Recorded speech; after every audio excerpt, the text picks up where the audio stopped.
Welcome, റഹ്മാനാണ്. Vitamin B12 or കൊബാലമിൻസിനെ കുറിച്ചിട്ടാണ് നമ്മൾ ഈ വീഡിയോ. മാറ്റ്നിക്സ് വീഡിയോ സീരീസിൽ നമ്മൾ അയൺ ഡെഫിഷ്യൻസി അനീമിയ നമ്മൾ പറഞ്ഞു, ദെൻ അയൺ പ്രിപ്പറേഷൻസ് നമ്മൾ പറഞ്ഞു. പിന്നെ മെച്ചുറേഷൻ ഫാക്ടേഴ്സ് ആണ് പറയേണ്ടത്. B12 ഉണ്ട്, ഫോളിക് ആസിഡ് ഉണ്ട്, ദെൻ പിന്നെ നമുക്ക് പറയാനുള്ളത് EPO എറിത്രോപോയിറ്റിനെ കുറിച്ചും കൂടി പറയാം. സോ വൈറ്റമിൻ B12 കുറിച്ച് നമുക്ക് അപ്പോൾ ആദ്യം പറയാം. So vitamin B12 or folic acid, so ഇത് ഇല്ലെങ്കിൽ ബ്ലഡ് സെൽസ് മെച്ചർ ആവില്ല, എറിത്രോസൈറ്റ്സ് മെച്ചർ ആവില്ല. എറിത്രോസൈറ്റ്സ് നമുക്കറിയാം ഇത് ഇമ്മെച്ചുവർ സെൽസ് ആണ്. ഇമ്മെച്ചുവർ സെൽസിന്റെ സൈസ് വലുതാണ്, ബിഗ് സൈസ് ആണ് സംഭവങ്ങൾ. മെച്ചുവർ സെൽസ് നോക്കിക്കഴിഞ്ഞാൽ അപ്പോൾ ഇത്രയേ ഉള്ളൂ. മെച്ചുവർ സെൽസ് 7 മൈക്രോൺസ് ആണ് നമുക്കറിയാം. സോ ഇതിപ്പോൾ അതിനേക്കാൾ കൂടുതലാണ്. സോ ഇത് മെച്ചുവർ ആയില്ലെങ്കിൽ സെൽ സൈസ് ലാർജ് ആകും. സോ അനീമിയ ഇപ്പം ഉണ്ടാകുന്നത് മെഗാലോ ബ്ലാസ്റ്റിക് അനീമിയാണ്. മെഗാലോ ബ്ലാസ്റ്റിക് അനീമിയ ഉണ്ടാണ്. മെഗാ എന്ന് വെച്ചാൽ വലുതാണ്, ബ്ലാസ്റ്റ് എന്ന് വെച്ചാൽ ഇമ്മെച്ചുവർ എന്നാണ് അർത്ഥം. സോ വലിയ ഇമ്മെച്ചുവർ സെൽസ് ആയിരിക്കും ബ്ലഡിലുള്ളത്. സോ ഇതിപ്പോൾ പെരിഫറൽ ബ്ലഡിൽ എത്തിക്കഴിഞ്ഞാൽ എന്ത് പറ്റും? അധികം നാൾ ജീവിക്കുമോ? സാധാരണ രീതിയിൽ 120 ദിവസമാണ്, ഡേയ്സ് ആണ്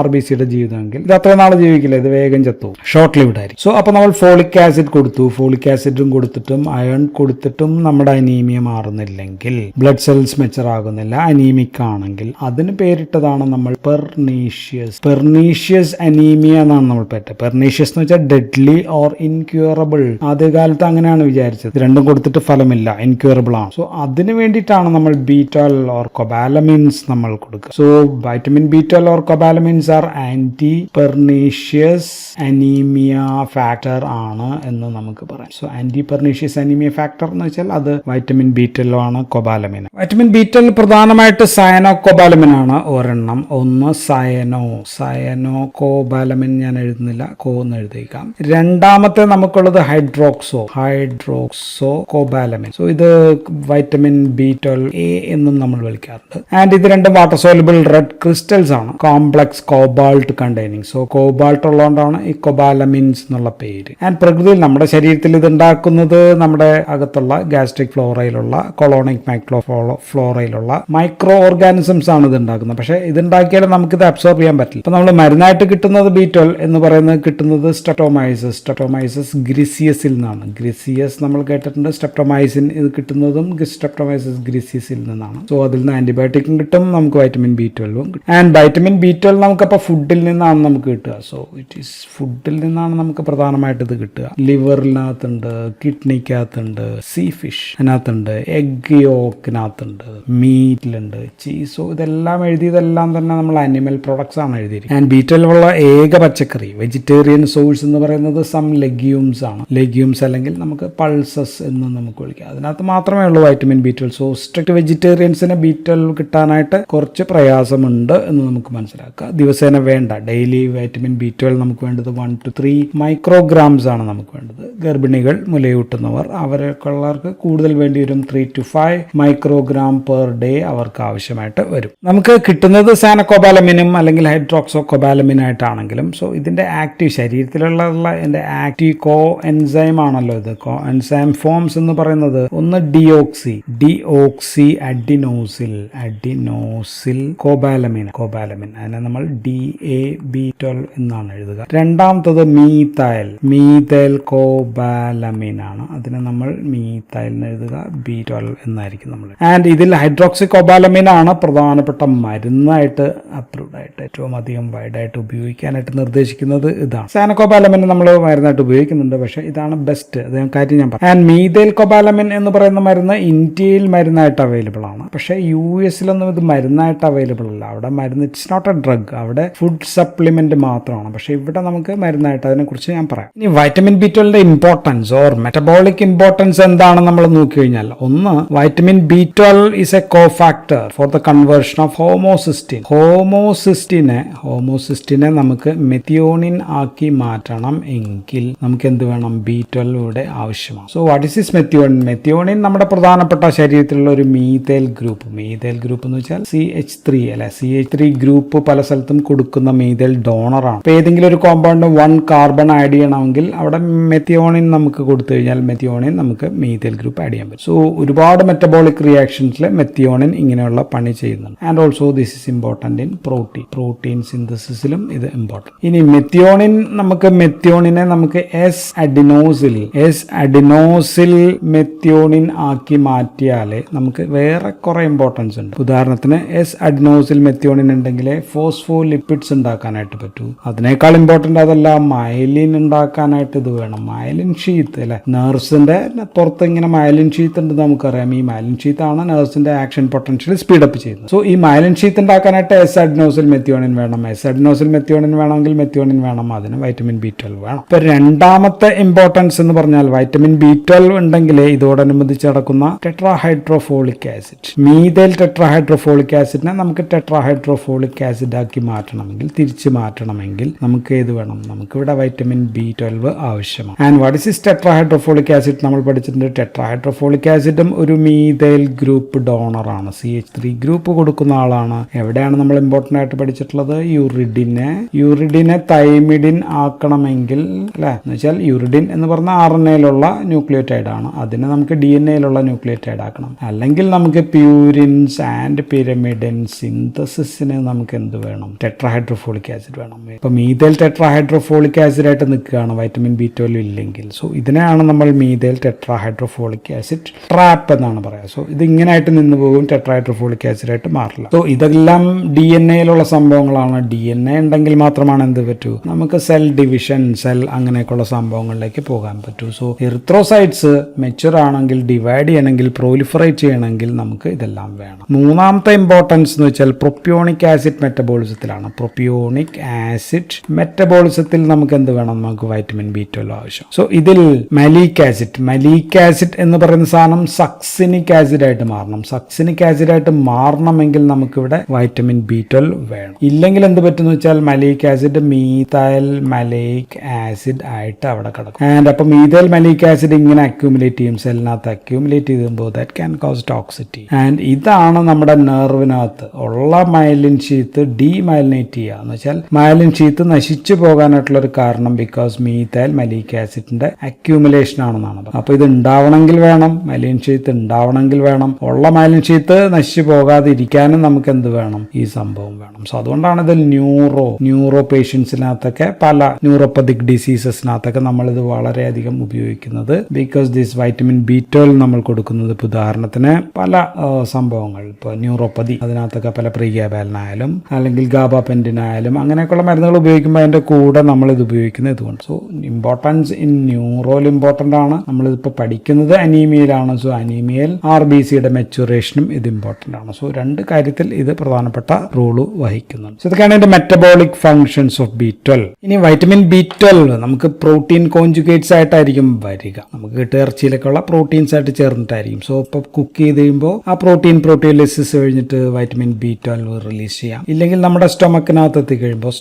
എത്തിക്കഴിയുമ്പോൾ അവിടെ നമ്മുടെ ആസിഡും പെപ്സിനും ഒക്കെ പ്രോട്ടിയോലൈസിസ് നടത്തുന്നു ആൻഡ് വൈറ്റമിൻ B12 റിലീസ് ചെയ്യും. ആൻഡ് ഇങ്ങനെ റിലീസ് ചെയ്യുന്ന വൈറ്റമിൻ B12 സ്റ്റൊമക്കിൽ നിന്ന് ഉണ്ടാക്കുന്ന ഇൻട്രിൻസിക് ഫാക്ടർ എന്ന് പറയുന്ന ഫാക്ടർ ഉണ്ട്. ഇൻട്രിൻസിക് ഫാക്ടർ ഓഫ് കാസ്റ്റിൽ എന്നാണ് അതിന്റെ പേര്. സോ അതുമായിട്ട് ചേർന്നിട്ടാണ് എന്ത് ചെയ്യുക? അബ്സോർഷൻ നടക്കുക. സോ അബ്സോർഷൻ നടക്കുന്ന പ്രധാനമായിട്ടും ഇൻഡസ്റ്റൈനിലെ ഇലിയത്തിലൊക്കെ വെച്ചിട്ടായിരിക്കും. മ്യൂക്കോസൽ സെൽസിലായിട്ട് ചേർന്നിട്ട് അവിടെ ആക്റ്റീവ് കാരിയർ മീഡിയേറ്റഡ് ട്രാൻസ്പോർട്ട് വഴിയാണ് ഇത് അബ്സോർബ് ചെയ്യുക. സോ അപ്പോൾ GIയിൽ എന്തെങ്കിലും പ്രശ്നങ്ങളുണ്ട്, ഇൻട്രിൻസിക് ഫാക്ടർ, സ്റ്റൊമക്കിലൊക്കെ പ്രശ്നങ്ങളുണ്ട്, ഇൻട്രിൻസിക് ഫാക്ടർ ഒക്കെ കുറവാണ്, അൾസറൊക്കെ ഉണ്ടെങ്കിൽ അപ്പോൾ ഇതിന്റെ അബ്സോർഷൻ കുറവായിരിക്കും. ദെൻ ഇത് ബ്ലഡിലെത്തിയെന്ന് വിചാരിക്കുമോ? സ്റ്റൊമക്കിൽ ഇൻഡസ്റ്റൈനിൽ നിന്ന് അബ്സോർബ് ചെയ്തിട്ട് ബ്ലഡിലെത്തിക്കഴിഞ്ഞാൽ ഇത് ട്രാൻസ്പോർട്ട് ചെയ്യാനായിട്ടൊരു ട്രാൻസ്പോർട്ടർ ഉണ്ട്. ആൻഡ് ഇതിന്റെ പേര് ട്രാൻസ് തന്നെയാണ്, കോബാലമിൻ. ട്രാൻസ്കോബാലിൻ 2 ആണ് ഇതിന്റെ ട്രാൻസ്പോർട്ടർ. ഇതൊരു ഗ്ലോബുലിൻ പ്രോട്ടീൻ ആണ്. So transporter for vitamin B12. ബ്ലഡിലൂടെ എത്തുന്ന വൈറ്റമിൻ B12 നമ്മുടെ ലിവർ എന്ത് ചെയ്യും? ലിവർ ഇത് എടുക്കുന്നു. ആൻഡ് ലിവർ ഇത് പ്രത്യേകമായിട്ട് സ്റ്റോർ ചെയ്ത് സൂക്ഷിച്ചു വെക്കും. വർഷങ്ങളോളം നമുക്ക് ഉപയോഗിക്കാനായിട്ട് പറ്റും. ആൻഡ് വൈറ്റമിൻ B12 ശരീരത്തിൽ വെച്ചിട്ട് മെറ്റബോളിസം നടക്കുന്നുണ്ടോ? No metabolism. എലിമിനേഷൻ, ഡീഗ്രഡേഷൻ ഉണ്ടോ? ഇല്ല, നോ ഡീഗ്രഡേഷൻ. അപ്പോൾ ഇത് ഇൻഡസ്റ്റൈനിൽ വെച്ചിട്ട് ഇത് എൻഡറോഹെപ്പാറ്റിക്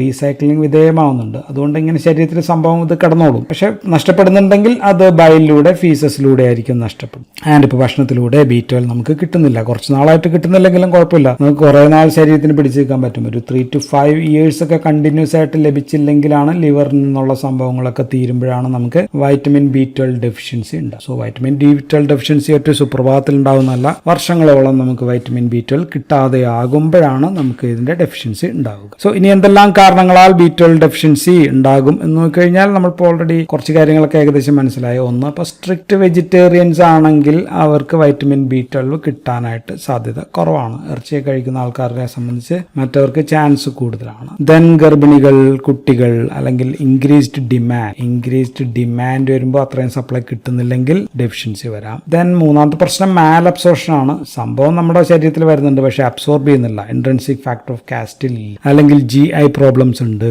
കൊറോണിക് ഗ്യാസ്ട്രൈറ്റിസ് ഉണ്ട്, ക്യാൻസർ ഉണ്ട്, ഗ്യാസ്ട്രക്ടമി നടത്തിയ പേഷ്യന്റ് ആണ്. ഇങ്ങനെയൊക്കെ ആണെങ്കിൽ സംഭവങ്ങൾ കിട്ടില്ല. ദെൻ ഇൻഡസ്റ്റാനൽ മ്യൂക്കോസൽ തകരാറുണ്ടെങ്കിൽ അബ്സോർപ്ഷൻ നടക്കില്ല. ദെൻ ഇൻഡസ്റ്റാനം മുറിച്ച് മാറ്റിയിട്ടുണ്ടെങ്കിൽ ഇൻഫ്ലമേറ്ററി ബവൽ ഡിസീസോ ഇൻഡസ്റ്റാനൽ പ്രശ്നങ്ങൾ മൂലം മാൽ അബ്സോർപ്ഷൻ നടക്കാം. ദെൻ നാലാമത്തത് ഫിഷിന്റെ ടേപ്പ് വോം വയറ്റിലുണ്ടെങ്കിൽ അത് ഇതിനെ ആ സംഭവങ്ങൾ മൊത്തം കഴിച്ച് കളയും. ദെൻ അഡിസോണിയൻ പെർനീഷ്യസ് അനീമിയ ആണ് അടുത്ത പ്രശ്നം. അഡിസോണിയൻ പെർനീഷ്യസ് അനീമിയ എന്ന് പറയുന്ന പ്രശ്നവും ഡെഫിഷ്യൻസി മൂലം ഉണ്ടാകുന്ന ഒരു അസുഖമാണ്. സോ ഡെഫിഷ്യൻസി വന്നു കഴിഞ്ഞാൽ ലക്ഷണങ്ങൾ എന്നൊക്കെ പറയുന്നത് ഒന്ന് മെഗാലോ ബ്ലാസ്റ്റിക് അനീമിയ ഉണ്ടാക്കാം. ദെൻ നാക്ക് ഗ്ലോസൈറ്റിസ് പോലെയുള്ള പ്രശ്നങ്ങൾ ഉണ്ടാക്കാം. 3 GI ഡിസ്റ്റർബൻസ് ഉണ്ടാക്കാം. ദെൻ പിന്നെ ന്യൂറോളജിക്കൽ പ്രശ്നങ്ങളാണ്. ന്യൂറോളജിക്കൽ പ്രശ്നങ്ങൾ സ്പൈനൽ കോഡിന്റെ ഡീജനറേഷൻ ഉണ്ടാക്കാം, ചിലതരം ഡീജനറേഷൻ. പെരിഫറൽ ന്യൂറൈറ്റിസ് ഉണ്ടാക്കാം, പാരസ്തീഷിയാസ് ഉണ്ടാക്കാം, സ്ട്രെച്ച് റിഫ്ലക്സിന്റെ ഡിപ്രഷൻ ഉണ്ടാക്കാം, മസിൽ വീക്ക്നെസ് ഉണ്ടാക്കാം, മെന്റൽ ചേഞ്ചസ് ലൈക്ക് പൂർ മെമ്മറി, അല്ലെങ്കിൽ മൂഡ് ചേഞ്ചസ്, അറ്റാക്സിയ, അങ്ങനെയൊക്കെയുള്ള പ്രശ്നങ്ങൾ ഉണ്ടാകും. അപ്പോൾ ഈ മരുന്നുകൾ വൈറ്റമിൻ B12 പ്രധാനമായിട്ടും ഹൈഡ്രോക്സോകോബാലമിൻ ഉണ്ട്, ദെൻ സാനക്കോബാലമിൻ ഉണ്ട്. ഇന്ത്യയിലൊക്കെ ആണെങ്കിൽ മീഥൈൽ കോബാലമിനും ഉണ്ട്. സോ ഈ മരുന്ന് കൊടുത്തു കഴിഞ്ഞാൽ നന്നായിട്ട് അബ്സോർബ് ചെയ്യും. ഓറലായിട്ട് കൊടുക്കാം, നമുക്ക് IM ആയിട്ട് കൊടുക്കാം, സബ്ക്യൂട്ടേനിയസ് ഇങ്ങനെയൊക്കെ നമുക്ക് കൊടുക്കാം. ആൻഡ് കംപ്ലീറ്റ് ആയിട്ട് അബ്സോർബ് ചെയ്യും. പക്ഷേ ഇത് കൊടുത്തു കഴിഞ്ഞാൽ നമ്മൾ സാധാരണ ഇപ്പോൾ ടോക്സിക്കോബാലമിൻ ഒക്കെ ആണെങ്കിൽ 100 മൈക്രോഗ്രാം ഒക്കെ കൊടുത്തു കഴിഞ്ഞാൽ ഈ ബാക്കി വരുന്നത് വെച്ചാൽ പ്രോട്ടീൻ, പ്ലാസ്മ പ്രോട്ടീൻ ബൗണ്ട് അല്ലാത്തത് ബാക്കിയുള്ളതൊക്കെ യൂറിനിലൂടെ പുറത്തേക്ക് പോകും. പ്ലാസ്മ പ്രോട്ടീൻ ബൗണ്ട് വേഗം സാച്ചുറേറ്റഡ് ആകും. സോ യൂറിനിൽ ഗ്ലോമറസ് വെച്ച് അൺബൗണ്ട് ആയിട്ടുള്ള ഫിൽറ്റേർഡ് ആയിട്ടുള്ള പുറത്തേക്ക് പോകും. ആൻഡ് ഇതിൽ ഹൈഡ്രോക്സോകോബാലമിന് പ്ലാസ്മ പ്രോട്ടീൻ ബൈൻഡിങ് കൂടുതലാണ്. അപ്പൊ അതിന്റെ ഗുണം എന്താ? പ്രോട്ടീൻ ബൗണ്ട് കൂടുതലാവുമ്പോഴത്തേക്കും ദാറ്റ് വിൽ റിമെയിൻ, ശരീരത്തിൽ കൂടുതൽ നേരം നിലനിൽക്കും. സോ ഹൈഡ്രോക്സോകോബാലമിന്റെ അഡ്വാൻറ്റേജ് അതാണ് ദാൻ സയനക്കോബാലമിനേക്കാൾ ഹൈഡ്രോക്സോകോബാലമിൻ ആണ് എല്ലാവരും പ്രിഫർ ചെയ്യുന്നതിന് കാരണം ഇത് ശരീരത്തിൽ കൂടുതൽ നേരം ഉണ്ടാകും, അത് അവിടെ നിൽക്കും എന്നുള്ളതാണ്. ആൻഡ് സയനക്കോബാലമിന്റെ dose 335 microgram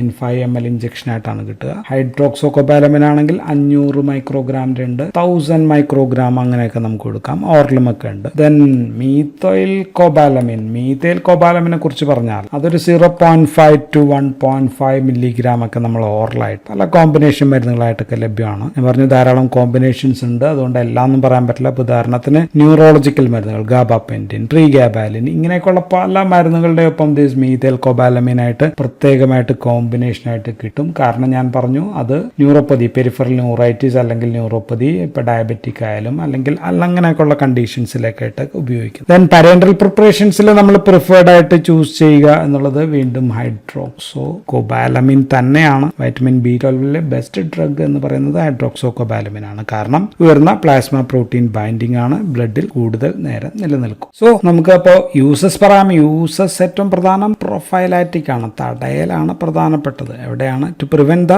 risk of deficiency തടയുക. പ്രധാനമായിട്ടും ഗർഭിണികളിലാണ്, പ്രഗ്നൻസിയിലാണ്. 3 to 10 മൈക്രോഗ്രാം പെർ ഡേ നമ്മൾ ഓറൽ കൊടുക്കും. ദെൻ ട്രീറ്റ്മെന്റ്, പ്രിഫൈലക്സ് അല്ല, ട്രീറ്റ്മെന്റ് നമ്മൾ തെറാപ്യൂട്ടിക് ആയിട്ട് നമ്മൾ ഇഞ്ചക്ഷൻ ആയിരിക്കും ചൂസ് ചെയ്യുക. കാരണം ഓറൽ കൊടുത്തു കഴിഞ്ഞാൽ അബ്സോർഷൻ റിലയബിൾ അല്ല. So in treatment we use to give injection. So intrinsic factor കുറഞ്ഞു കഴിഞ്ഞാൽ, GI ഡിസീസസ് ഒക്കെ കുറഞ്ഞു കഴിഞ്ഞാൽ ഓറലായിട്ട് കൊടുത്താൽ അബ്സോർഷൻ നടക്കില്ല. സോ ഹൈഡ്രോക്സോകോബാലമിൻ നമ്മൾ 1 മില്ലിഗ്രാം IM നമ്മൾ കൊടുക്കും, ദിവസമോ അല്ലെങ്കിൽ ഒന്നിട്ട് വിട്ട ദിവസങ്ങളിലോ 2 ആഴ്ചയായിട്ട് കൊടുക്കാം. ദെൻ പിന്നീട് നമ്മൾ 1 to 3 months, മാസത്തിൽ 3 മാസത്തിൽ ഒരിക്കലോ ഒക്കെ ആയിട്ടായിരിക്കും നമ്മൾ മെയിൻ്റനൻസിന് വേണ്ടി കൊടുക്കുക. ആൻഡ് B12 ഡെഫിഷ്യൻസിയിൽ B12 മാത്രമായിരിക്കും കൊടുക്കുക. നമ്മൾ ഫോളിക് ആസിഡും അതിന്റെ ഒപ്പം നമ്മൾ സാധാരണ കൊടുക്കും എന്ന് മനസ്സിലാക്കുക. സോ കൂടുതൽ ഡോസ് B12 കൊടുക്കുന്നത് ഇപ്പോൾ neuropathy, psychiatric diseases. So high dose, increased dose നമ്മൾ കൊടുക്കുന്നത് ന്യൂറോപ്പതിയിലാണ്. ദെൻ പിന്നെ ഉള്ളത് സൈക്കാട്രിക് ഡിസീസസിൽ നമ്മൾ കൊടുക്കും. ദെൻ ക്യൂട്ടേനിയസ് സാർക്കോയിഡ് ഡിസീസസിൽ നമ്മൾ കൂടുതൽ ഹൈ ഡോസ് നമ്മൾ കൊടുക്കും. ദെൻ ഇംപ്രൂവ് ഹെൽത്ത്, ക്ഷീണം അകറ്റാൻ ജനറൽ ടോണിക് ആയിട്ടൊക്കെ നമ്മൾ ഒരുപാട് ഡോസിൽ കൊടുക്കും. വേറൊരു ഉപയോഗം ഇതിന്റെ ബുക്കിൽ കാണുന്നത് ടുബാക്കോ ആംബ്ലിയോപ്പിയ എന്ന് പറയുന്ന കണ്ടീഷൻ. സോ ഇത് ടുബാക്കോ സ്മോക്കിലെ സയനൈഡിനെ സയനക്കോബാലമിൻ ആക്കി മാറ്റാനായിട്ട് നമ്മൾ ഹൈഡ്രോക്സോകോബാലമിൻ കൊടുക്കുന്നുണ്ട്. ദെൻ മാസീവ് ഡോസ്, വളരെ ഉയർന്ന സാധാരണ ഡോസ് കൊടുക്കുന്നത് ചിലരം സ്മോക്ക് സയനൈഡ് പോയിസണിങ് ട്രീറ്റ്മെന്റിനൊക്കെ നമുക്ക് കൊടുക്കും. അപ്പോൾ നമ്മൾ 5 grams വരെയൊക്കെ നമ്മൾ കൊടുക്കാറുണ്ട്. ഇനി മീഥൈൽ കോബാലമിൻ ഇന്ത്യയിലുള്ളത് മീഥൈൽ കോബാലമിൻ ആണ്. സോ ഇത് മരുന്നായിട്ട് കിട്ടുന്നത് ഇന്ത്യയിലൊക്കെയാണ്. സോ ഇത് ഡയബറ്റീസ് പോലുള്ള ഡയബറ്റീസ് പോലുള്ള അസുഖങ്ങളിൽ ന്യൂറോപ്പതി ഉള്ള ആൾക്കാരിൽ അവർക്കൊക്കെ സ്പെസിഫിക് ആയിട്ട് നമ്മൾ ചേർത്ത് പല മരുന്നുകളുടെ ഒപ്പം ചേർത്ത് കൊടുക്കുന്നുണ്ട്. വൈറ്റമിൻ B12ന്റെ ആക്റ്റീവ് കോഎൻസൈം ഫോം ആണ് മീഥൈൽ കോബാലമിൻ. അതുകൊണ്ടായിരിക്കും ഇത് നമ്മൾ കൊടുക്കുക. So important integrity of myelin sheath and neurons. Then ഡയബറ്റിക്സിൽ മാത്രമല്ല ആൽക്കഹോളിക്സിൽ നമ്മൾ ഉപയോഗിക്കാറുണ്ട്, പെരിഫറൽ ന്യൂറോപ്പതിയിൽ ഉപയോഗിക്കുന്നുണ്ട്. ആൻഡ് വൈറ്റമിൻ B12ന്റെ പ്രവർത്തനം സ്ലോ ആണ്. അപ്പോൾ അതുകൊണ്ട് ഇങ്ങനെ തുടർച്ചയായിട്ട് നമ്മൾ കഴിച്ചുകൊണ്ടിരിക്കണം. ഒറ്റ ദിവസം കൊണ്ട് നാളെ തന്നെ എഫക്റ്റ് അങ്ങോട്ട് കിട്ടുകയോ അല്ലെങ്കിൽ മരുന്ന് ഇല്ലാത്തതുകൊണ്ട് നാളെ തന്നെ രോഗം തുടങ്ങുകയോ ഒന്നും ചെയ്യുന്നില്ല. സോ അപ്പോൾ ഇനി ദോഷഫലങ്ങളുണ്ടോ? അഡ്വേഴ്സ് എഫക്റ്റ് മരുന്ന് കൊടുക്കുന്നതുകൊണ്ട് ഒരു ദോഷഫലവും ഇല്ല എന്നുള്ളത് മാത്രമാണ്. So this drug is safe ആണ്. ഇത്തിരി ഡോസ് അങ്ങ് കൂടിപ്പോയി എന്ന് വെച്ച് ഒരു ചുക്കും സംഭവിക്കാൻ പോകുന്നില്ല, നോ പ്രോബ്ലം. ആകെ പ്രശ്നമുണ്ടാകാൻ ചാൻസ് ഉള്ളത് ഇതിനകത്ത് സൾഫൈഡ്സോ അങ്ങനെയൊക്കെ അടങ്ങിയിട്ടുണ്ടെങ്കിൽ, ഓക്കെ, കണ്ടാമിനൻസോ അങ്ങനെയൊക്കെ അടങ്ങിയിട്ടുണ്ടെങ്കിൽ അതുമൂലമുള്ള അലർജി പ്രശ്നങ്ങൾ ഉണ്ടാകാം. എന്നല്ലാതെ സാധാരണ വേറെ പ്രശ്നങ്ങളൊന്നും വൈറ്റമിൻ B12 കൊണ്ട് ഉണ്ടാകുന്നില്ല. So that's all about vitamin B12. Thank you for watching.